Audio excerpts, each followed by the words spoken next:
wait, hang on. That did. Well, Hang on, Yeah. Brian. we're now live. Can I just, okay. I just wanted to let everyone know, unfortunately, something has come up unexpectedly on my end, so I'm good until 2 o'clock. I'm gonna have to move to something else after that. So hopefully that'll be enough time. Just wanted to let you know. Okay, thank you. I also feel a little weird sitting here after I announced my retirement. I'm like in Yes, one but of those horror movies, you know, where you think the bad guy's gone and then like the hand comes up. Ah! Today's the 30th of November. Yeah, my last day. Yes. Okay, I'm gonna call the meeting to order. Is there any conflict of interest? I don't see any. Approval of the agenda. Moved by Jeff, seconded by Brian, all in favor. Thank you. Angie, I'm going to hand it over to you for the annual report and the 2021 budget. Thank you very much. I'm mindful of the time. This is a little different than we would present at council. For those that haven't heard this before, but I do like to present a bit of an annual report, summary of what we've been doing along with the budget presentation. So, and Donna, are you ready to slide share? Yep.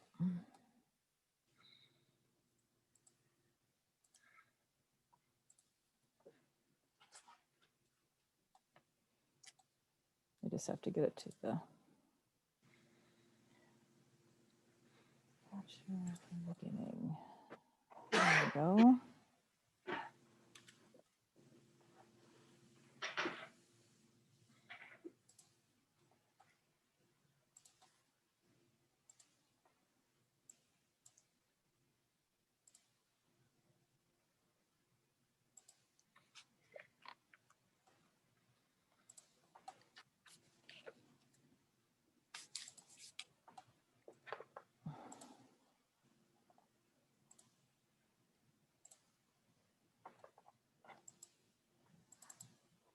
There we go.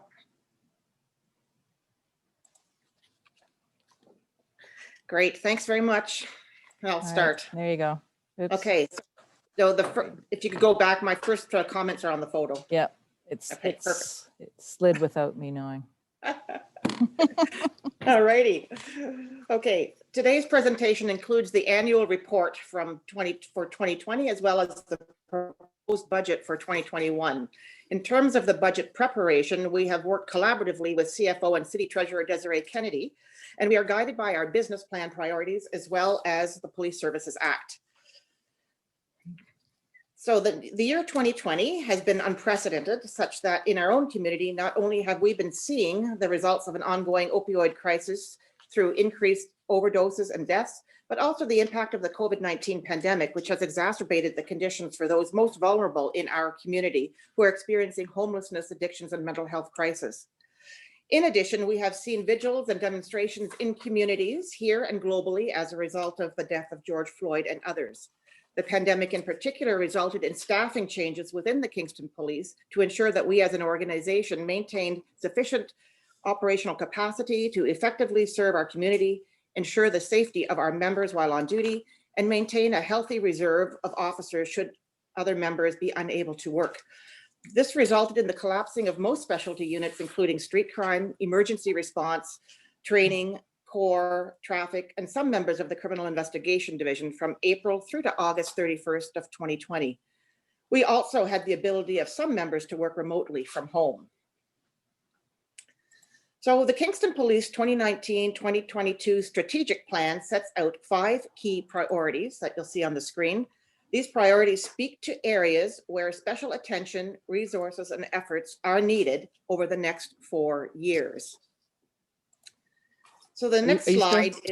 Are you still seeing the slide? Yeah, Unprecedented Times is still on. Okay, I just want to make sure. So I'm on now slide 4, design new ways to deal with challenging social trends.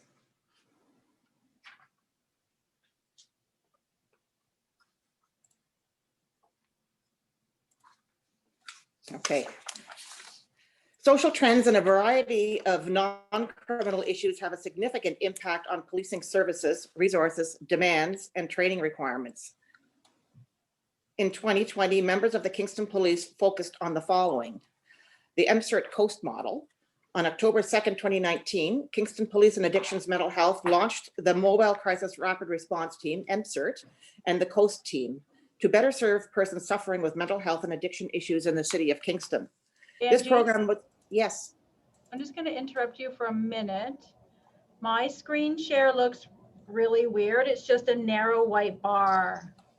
Does everybody else have that? Yes, I just thought I would carry on because I know there's time restrictions. Okay, I'm having a And bit of sorry. issue. I'm having a bit of issue with screen sharing.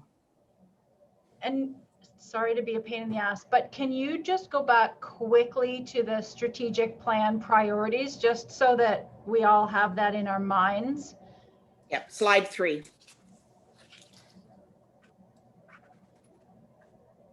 So I've lost my Zoom control, so it's that's Scott's on his way.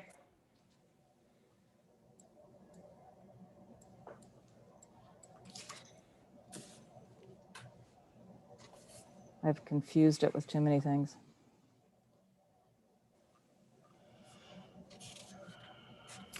I'm trying to get my Zoom control back so I can control a few things.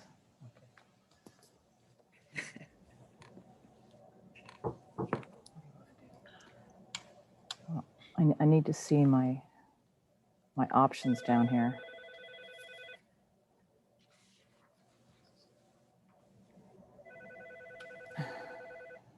Sorry.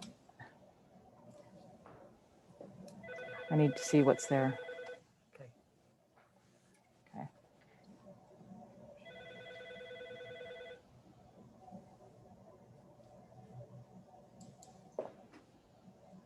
So can I Share your get, screen again? yeah.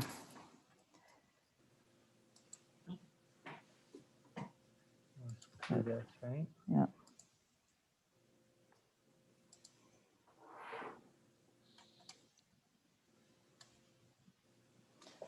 You don't See- have to do whatever to start the presentation. Yeah, it had shown up there, which is easy to move along, but then I couldn't get back to the Zoom. Yeah, so we want this to work, right? Yeah. You start your phone or whatever you're doing. Your screen sharing is paused. Resume share. There we go. Okay, you seeing anything else now? Yeah, that looks a lot better. Can you just pop up to slide 3 for a second, 3, yep. which is the strategic plan priorities? Perfect. Okay. Thank you. Sorry to interrupt, Angie. Carry on. That's all fine. I'm sorry that I was trying to just expedite things for time, so I know patience. So the next slide is, yes, what we're talking about is the designing new ways to deal with social trends. And the first model that I was talking about was the MCERT Coast model. And this was made possible by a 3-year community safety and policing grant, local priorities from the ministry. And it pairs addictions mental health worker with a frontline police officer to respond to calls for service. Currently, an addictions mental health worker is available to pair with an officer for a maximum of 16 hours out of a 24-hour period. From January 1st to October 31st, 2020, our officers executed 530 mental health apprehensions and attended an additional 843 calls for service where persons were experiencing a mental health crisis where apprehensions were not required. And this gave a grand total of 1,373 mental health calls for service. This represents a 10% increase overall in mental health calls for service from 2019. This averages out to about 4.45 calls a day involving mental health and addictions and equates to an apprehension occurring 38.6% of the time. On September 31st, as part of the grant funding, the Health IM mobile program was launched as part of the MCERT grant. The system is based on a clinical risk screening tool called their Inter-Ray Brief Mental Health Screener and gives police access to a medical checklist to assess a person's risk level for self-harm, harm to others, and an inability to care for themselves. This allows police to form evidence-based risk decisions, communicate with local healthcare, offer referrals to community mental health supports, and document on-scene clinical observations. If an individual is apprehended and transported by police to the hospital for assessment, the officer's on-scene observations and grounds for apprehension are securely and wirelessly communicated using clinical language to the hospital's triage nursing station ahead of the arrival. It's too soon to determine comparison data, but it is anticipated that with this additional tool, the apprehension rates should further decrease, and the wait time for officers at the hospital should also decrease. So for the month of October 2020, using Health IM analytics, there have been 124 calls for service in relation to persons in crisis, on average 4 per day. In 35% of the cases, there was an apprehension with an average officer wait time at the hospital of 1 hour and 22 minutes. Prior to the MCERT Coast model being implemented in 2019, the hospital wait times was at a minimum of 2 hours, if not longer.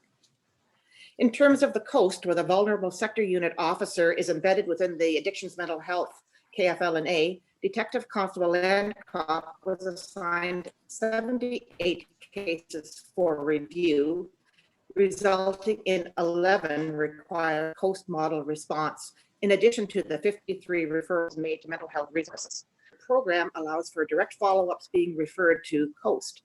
A review is currently underway to enhance the already good things being done by Coast partnerships by adding clarification to the role and incorporating either other community partners such as Maltby and Providence Care. This will assist us with more specialized community referrals for youth and seniors. As an expansion to other community part agencies will also likely happen and flow from this. The opioid epidemic. KFL&A Health has reported that from January to May of 2020, 19 people in our area died from opioid overdose. And most recently, our community has seen a spike in overdoses. Kingston Police plays an integral role in the public health issue of substance use disorder by supporting our community partners in the 4-pillar approach: prevention education, harm reduction, treatment, and enforcement, while maintaining a focus on the organized crime groups and networks that provide the illegal drug supply to our community. Most recently, Operation CETO came to a conclusion in late October 2020, which was aimed at combating a high-level fentanyl and cocaine trafficking cell operating in the city of Kingston. The investigation resulted in police seizing more than $322,000 worth of fentanyl, cocaine, Canadian currency, and a firearm. As a result, charges of drug trafficking, possession of a firearm, committing criminal offenses on behalf of a criminal organization, and possession of proceeds of crime were laid. From January to October 31st, 2020, we have made 179 arrests, a 20% increase over 2019, laid 333 drug-related charges, seized a street value of drugs worth just under $1 million with an additional $300,000 worth of seized cash and assets. 20 guns so far were seized in 2020, being 4 shotguns, 11 rifles, 5 handguns, and just under 50% traced to US origin. The rest came from Canada or outside of USA or untraceable. In terms of building on past efforts and initiatives related to youth safety in schools, I can speak about our diversion pilot project. Kingston Police and Youth Diversion have been working together since the onset of COVID-19 to address a significant gap impacting youth in our community, leaving police as the last line of support. This unique initiative that began in September of this year has seen youth diversion staff embedded within the Kingston Police to support the coordination and facilitation of pre and post charge diversion and intersections referrals for children and youth between the ages of 8 and 17. Intersections is an early intervention program for youth and their families. It focuses on navigation and coordination of services for children and youth who are at risk of becoming justice involved. The result for young people is improved well-being and reduced involvement with police services.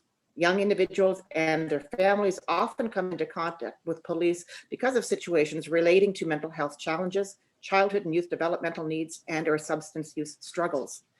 The Intersections program, which has had only 1 referral between April and August of this year, saw 22 referrals made, with 18 of those receiving services to help these youth.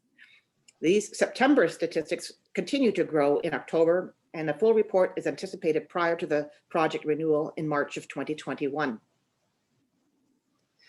In July of 2020, Staff Sergeant Jody Armstrong initiated a dialogue with both school boards about adapting the school resource officer program amid the current situation. This resulted in reaffirming the importance of and validating the ongoing partnerships with our 3 school resource officers who look after over 60 area schools. This partnership fosters a positive relationship between youth and police while proactively addressing student, family, and school issues. The interactions with students and other school community members range from education on human trafficking, internet safety, preventing bullying, and supporting crime prevention initiatives, to case conferencing regarding the threat assessment protocol, to mentoring and supporting students and promoting student well-being. So participating in partnerships with other communities, agencies.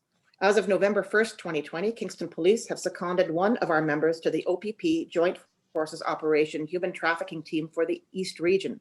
The team's goal is to identify, investigate, and disrupt human trafficking and child exploitation organizations operating in Ontario and to address the threat to organized crime. We have already had a success story where our officer played an integral role in locating a male who was wanted on multiple warrants pertaining to human trafficking. It's alleged between August and November of 2020, the man had been trafficking a female victim, and during this time assaulted the woman, pointed a firearm at her and on 2 occasions, and made threats to harm her and her family. It's further alleged that the man, as well as 2 accomplices, conspired to make the victim recant her statement from an ongoing investigation involving this man. He was arrested on November 18th, 2020. In July of 2020, the Ontario Provincial Police Anti-Human Trafficking Investigation Coordinating Team, with the assistance of other partner agencies, including the Kingston Police, dismantled a commercial sex trade organization. This organization rotated victims around apartments in Ottawa, Kingston, Belleville, Kitchener, London, Oshawa, Peterborough, Sarnia, and Sudbury, providing sexual services to clients responding to online advertisements. 7 persons have been charged with 32 criminal offenses. Kingston Police is also an active member of the city-led initiative to develop community safety and well-being plan that will focus on a collaborative service delivery model that leverages the strengths of its partners in the community. Although the pandemic has delayed the progress somewhat, we have just completed a first responder survey, and the public survey has now been launched on the city website for the month of November to gain additional input on the priority focus areas.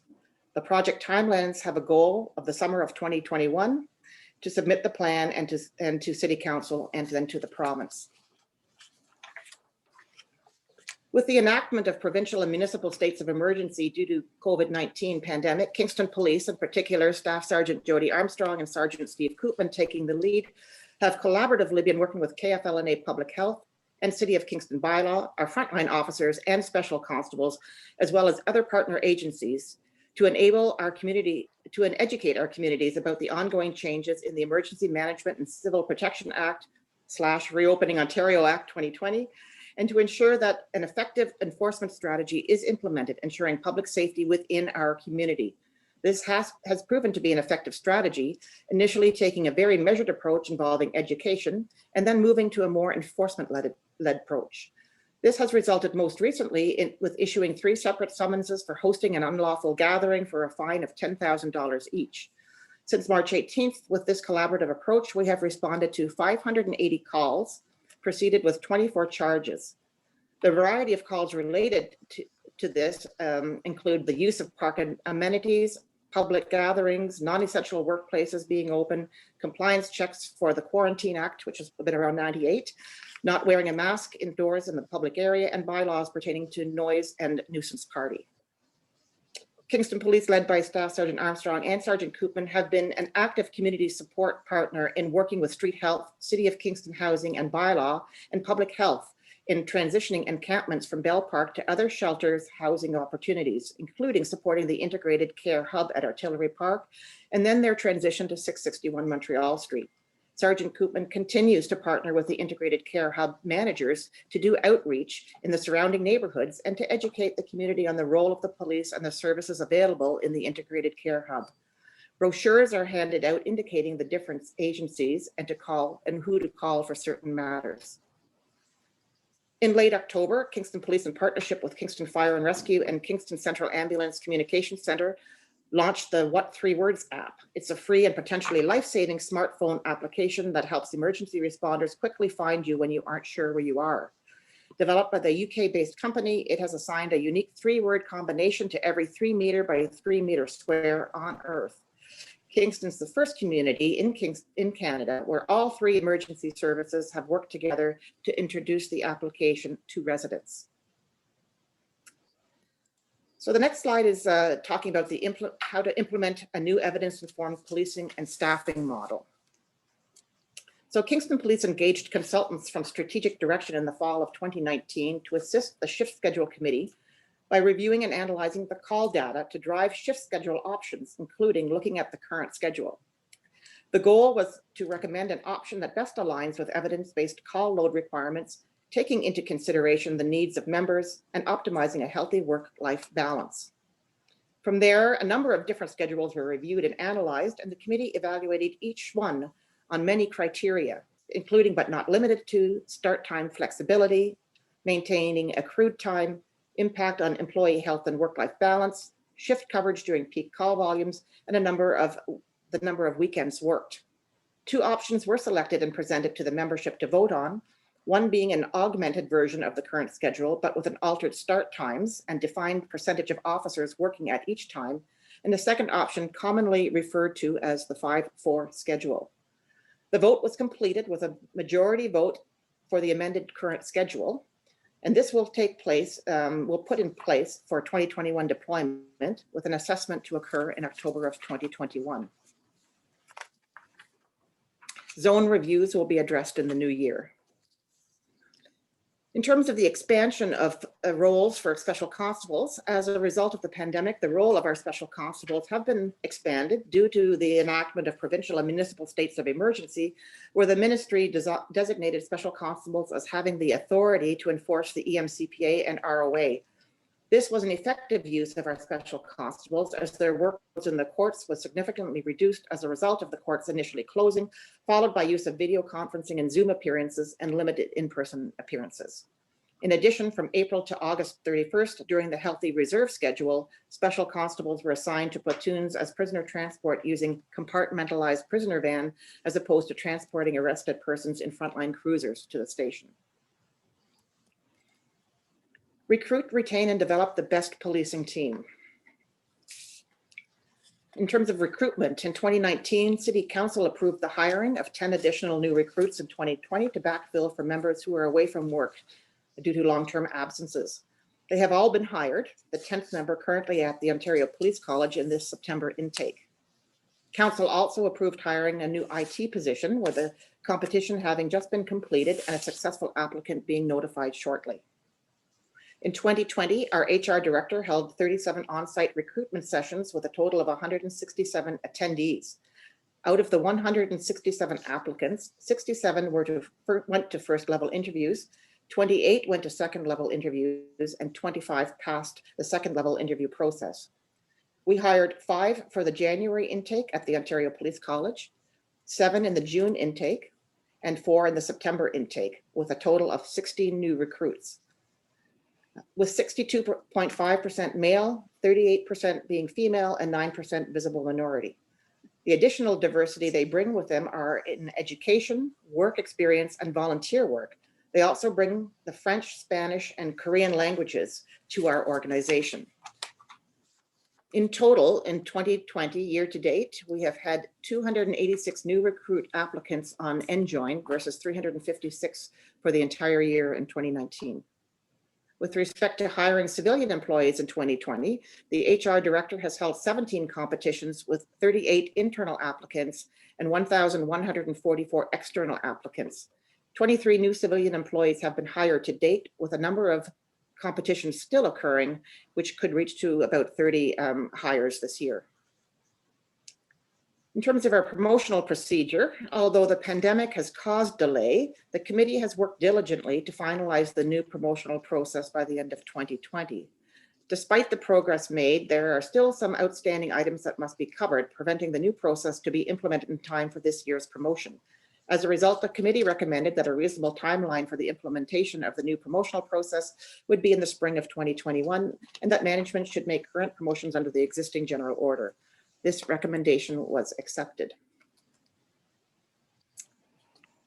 In terms of member wellness, in 2020, we have expanded our peer support program to increase the team by 12 new members, including retirees.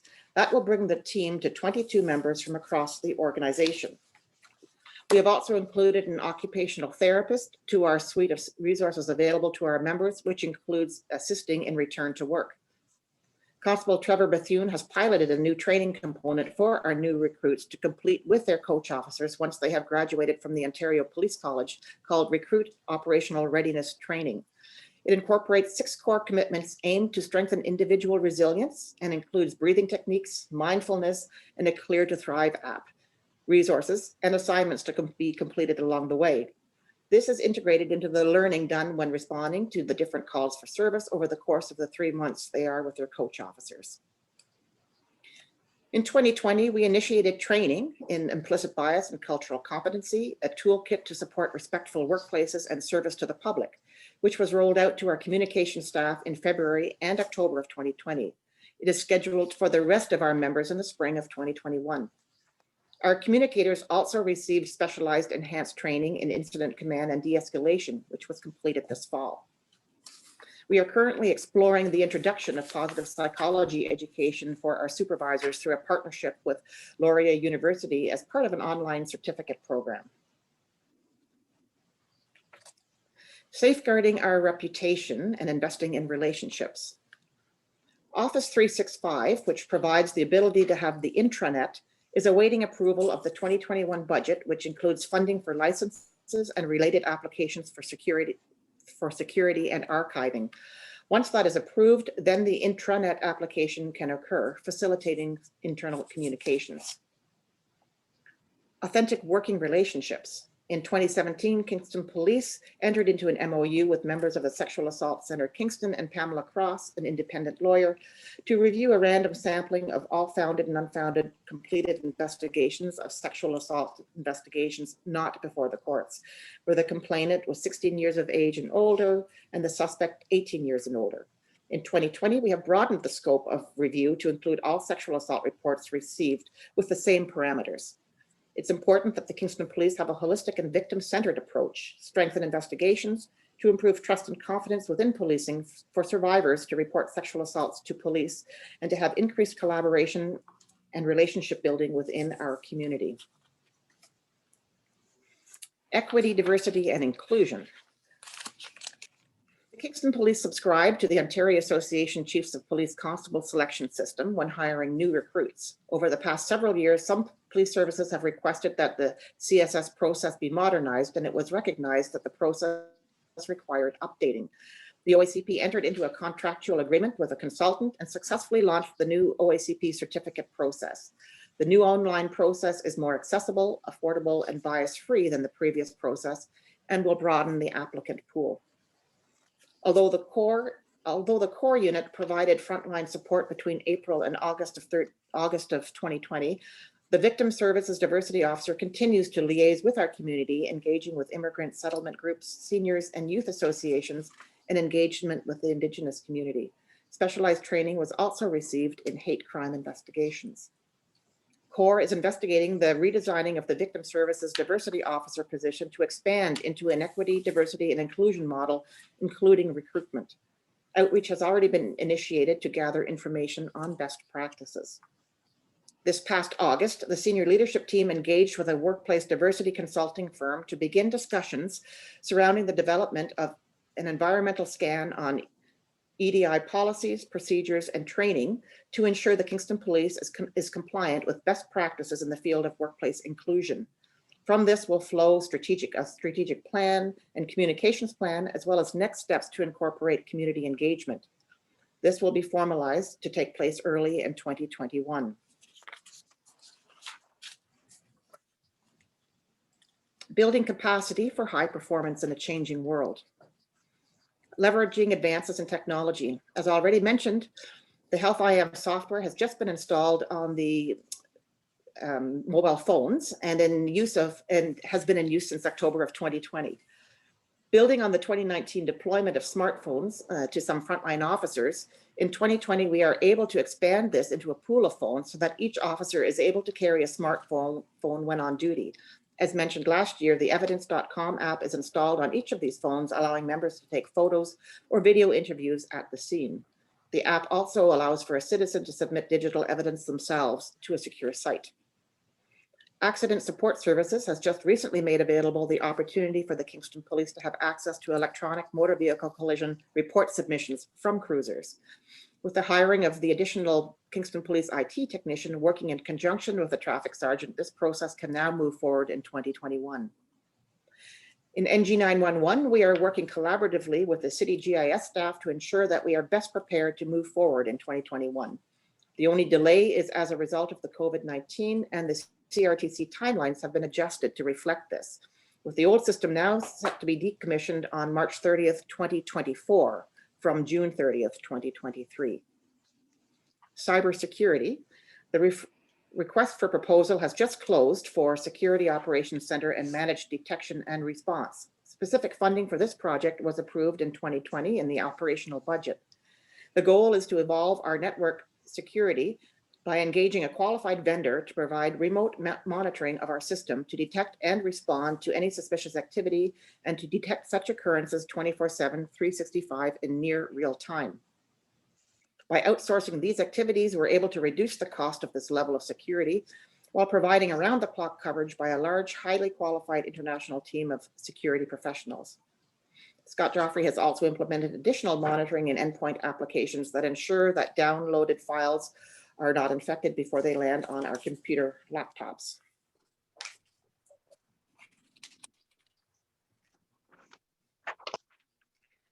I'm just going to provide some police statistics. What I've just talked about are the priorities identified in the strategic plan, and resources and efforts are needed over the next 3 to 5 years. This is over and above all the activities and investigations and enforcement that is being done by our members on a daily basis. I will highlight some of the following statistics. Starting in our communications center in 2019, we received 57,106 911 calls. In the first 10 months to the end of October 2020, we have received 46,535. And when we compare that to the same time frame in 2019, we've decreased our calls by 0.79%. That's about 370 calls. So we're pretty close to the pre-COVID time. In terms of overall calls for service, in 2019, we received 47,541. If we compare the same time frame, year to date, 2019 and 2020, we currently have a slight decrease of 1.7 calls for service. When we compare online reporting from January 1st to October 31st for both 2019 and 2020, we have increased the number of reports filed by 2020 by 42%. This is likely due to the pandemic and encouraging online reporting. Criminal charges laid in 2019 were 6,835. Criminal charges laid January to the end of September in 2020 were 4,466. The number of persons arrested in 2019 were 2,151, and the number of persons arrested January to September 30th, 2020 were 1,629. In 2019, we had a total of 3,508 motor vehicle collisions. In 2020, to the end of October, 1,655 motor vehicle collisions were investigated. We had 9 incidents where we had our level 4 collision reconstructionists responding, and those had involved 5 fatalities, 2 of which were medical related. Constable Mike Rice of our traffic unit also partners with local police agencies and MTO to conduct commercial motor vehicle blitzes in our area. In 2020, 135 level 1 inspections were conducted. 54 of those commercial vehicles were taken out of service. 3 sets of plates were seized. 55 charges were laid, and 1 7-day suspension was issued for an alcohol-related offense. In terms of our current staffing levels, we have an authorized strength of 201 sworn officers, plus an additional 10 that were hired in 2020 to backfill for long-term absences, for a total of 211. We currently have 61 full-time civilian employees and 28 part-time employees. There are 14 sworn officers who are away from work due to sick leave, long-term absence, long-term disability, suspensions with pay, and 2 civilian members away from work due to WSB and sick leave. This leaves 197 sworn and 59 civilian members actively at work. Our comparative staff levels based on 2018 Statistics Canada population information, which is the most recent that we were able to find. Kingston has 153.4 police officers per 100,000 population. For clarification, the number shown is 204. That included seconded officers minus those on LTD at that given point in time in June of 2018. If you look at the boxes on the side, we have recalculated in the first box our current officer complement of 211, which gives us 158.7 officers per 100,000 population. Recalculated in the second box with the 14 long-term absences gives us 148.2 officers per 100,000 population. And with the student population under normal circumstances, we would have about 30,000 included, and the 14 absences, we have 120.9 officers per 100,000 population. So now we come to the proposed budget for 2021. How much should we be investing in policing to keep our members and our community safe? Our proposed total operating costs are $45.2 million, which has been reduced to $41.1 million through outside revenues of $4.1 million. This represents a net increase of 3.62% over the 2020 budget, which equates to $1.4 million. When one takes into account the reduction in 2 government grants, which totals $427,689, this results in a 2.54% increase, or $1 million.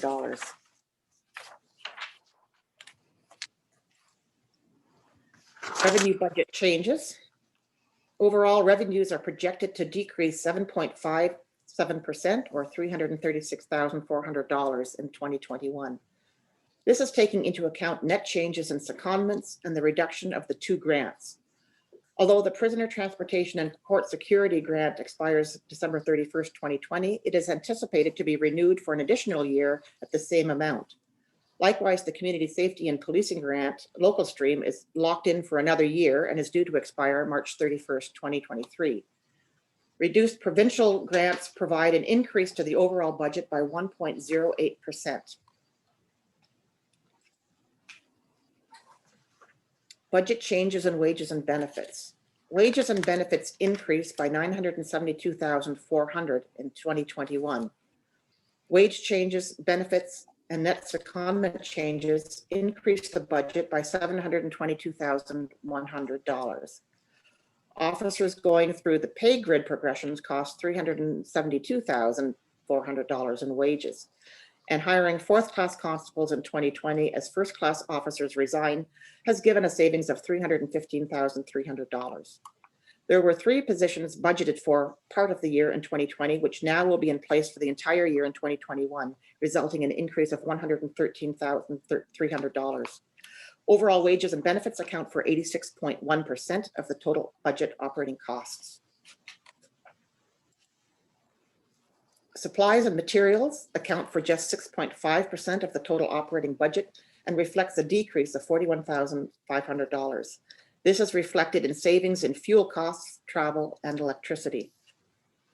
Contracted services are 6.8% of the total operating expenditures and reflects an increase of $164,500 over the 2020 budget. Reflected in this increase is the environmental scan of our policies and procedures through an equity, diversity, and inclusion lens, the community consultations, implicit bias and cultural competency training, enhanced peer support and member training at $67,000, an increase in city insurance allocations of $22,800, as well as Office 365 annual licensing fees of $90,000.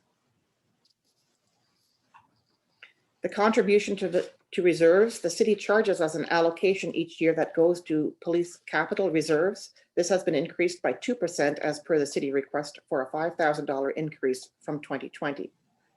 Contribution to reserves represents 0.6% of the total operating costs. Past, present, and future spending. This slide depicts the Kingston Police budget over the past 3 years, 2018 to 2020, and shows that we continue to come in on budget with very little surplus. We are forecasting the same for year-end 2020 once the final bills come in. The average yearly budget increase. This slide shows that we are working diligently to control the yearly increases in our budget.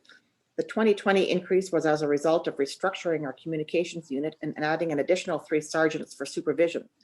The 2020 increase was as a result of hiring 10 extra officers to backfill those who are on long-term absences.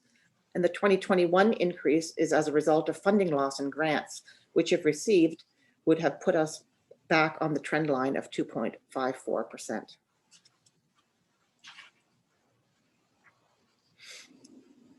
Police budget as percentage of net city tax budget. In 2008, the city's net tax budget was $149,900,000, of which $30 million was spent on policing, which equates to 20.04%. In 2020, the city's net tax budget was $242,100,000, of which $43.5 million was spent on policing, which equates to 17.9%. Over the last 13 years, the police budget as a percent of net taxes raised by the city has dropped from 20.04 to 17.97%. This represents a 10.3 reduction. Our police budget as a percent of net taxes raised is not increasing. Proportionally, we are receiving less of what the city raises in taxes. The police budget as a percentage of the gross city budget. In 2008, the police budget was 11.49% of the total city gross budget. In 2020, the police budget was 10.87% of the total city gross budget. This is a reduction of 5.4%. Over the next 3 years, from 2022 to 2024, we have projected annual increases of 2.6%, 2.6%, and 2.7%.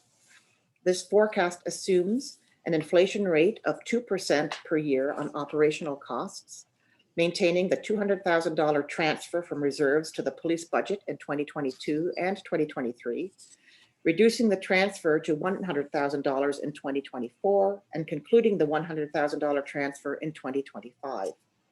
It also assumes staff levels remain unchanged from the 2021 budget, no change in government grants from the 2020 budget, and the balance of the budget is status quo. Forecasting our budget is very difficult at this time due to the following risks, many of which are outside of police and municipal control. We have assumed background check revenues will return to pre-COVID levels in 2021. In addition, we have been advised that the Minister of the Solicitor General has commissioned a review of the Court Security and Prisoner Transportation Transfer Payment Program. The objectives are to provide an assessment of the effectiveness, efficiency, relevance, and sustainability of the CSPT program and identify options and recommendations for improvement. Unofficially, we've been advised that the transfer payments will likely remain status quo for 2021, but the $1.3 million is a potential risk to the budget. The total risk for the 2021 budget is just over $2 million. Additional factors to be taken into consideration are both collective agreements have expired December 31st, 2019, and collective bargaining is currently ongoing. Government policy changes, such as the regulations for the new Comprehensive Ontario Police Services Act, may impact future budgets. There is an indication this may be completed by the end of 2021 or early 2022.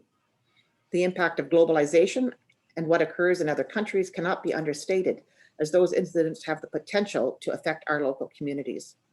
The impact of staff vacancies due to WSIB is always a concern.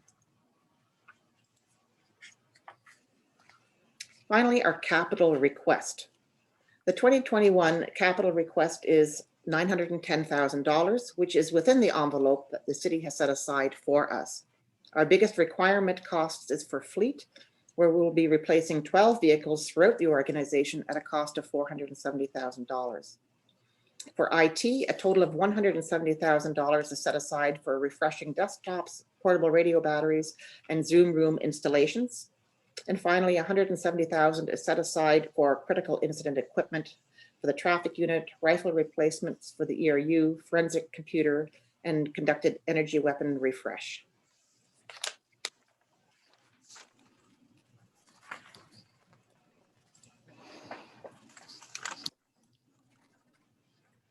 Thank you.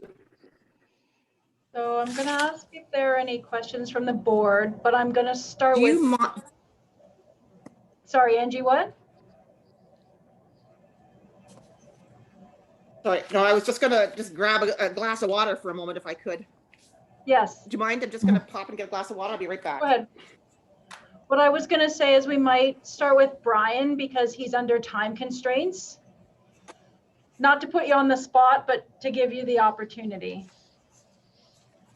Thanks, thanks, Andrea. I can't see you guys.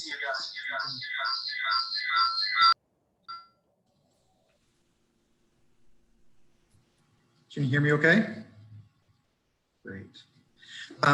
Thanks, Andrea. And again, apologies to the board that I unexpectedly have to run in a few minutes. I think I don't really have a question, but I think it's more of a comment. So ordinarily a budget ask of 3.6% would be concerning to me. Obviously our budget target is 2.5%, but Chief, as you've noted, if it wasn't for the change in provincial government funding, you would have hit the budget target right on the nose.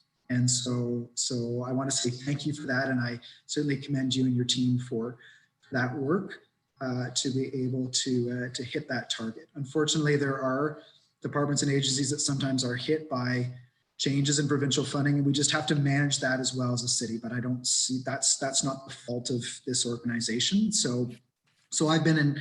I'll certainly be in touch with our staff here at the city as we build in the 2021 budget to see if there's a way we can absorb that. But based on what I've seen, I think it's a reasonable ask. I'm encouraged by the forecast going forward of again budgets coming in a similar range, and so certainly based on that, I'm comfortable with what I've seen. Thank you. Thank you. Thanks. Any other questions from the board? Actually, I have a question. Just going back, just to understand, City of Kingston is the only city in Canada doing a pilot project to be able to locate within 3 meters someone. Is that using cell phones? How does that work? Yeah, and it's just that we're the city that's used all 3 partnerships to sort of launch this within Canada. So really, it's about there's a 3 meter by 3 meter square everywhere in the world that has got 3 words that are assigned to it. So your cell phone has to be working, and if you're calling for help 911, it clicks to the communications dispatcher. They will have a way of identifying a link that shows what 3 words are assigned to that particular location. And that comes back to show you actually a GPS location of where that person actually is. And that allows first responders to be able to locate that person. Cool. Okay, thank you.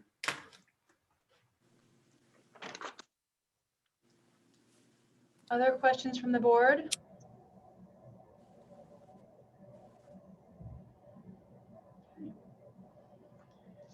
I see none. So we're at the point in time where we would typically move a motion supporting this budget, and then that would, if that motion is passed, then that is the budget that is presented to City Council, which I guess will now be in January. Correct? Yeah. Somebody prepared to move that motion? Moved by Jeff, seconded by Jared. All in favor? Done. Thanks, everybody. And thank you, Angie, both for the annual report. Although we hear about these things sort of as they are happening, as they're unfolding throughout the year, it's nice to be reminded about them again at the end of the year. And it sounds like everybody's making really good progress towards the priorities that were identified in the business plan, which is great. And thanks also for the budget. I know budget time is a difficult time because you're balancing priorities. So thanks to you and Chris and everyone else who was involved in this and getting us a budget that seems to be doable.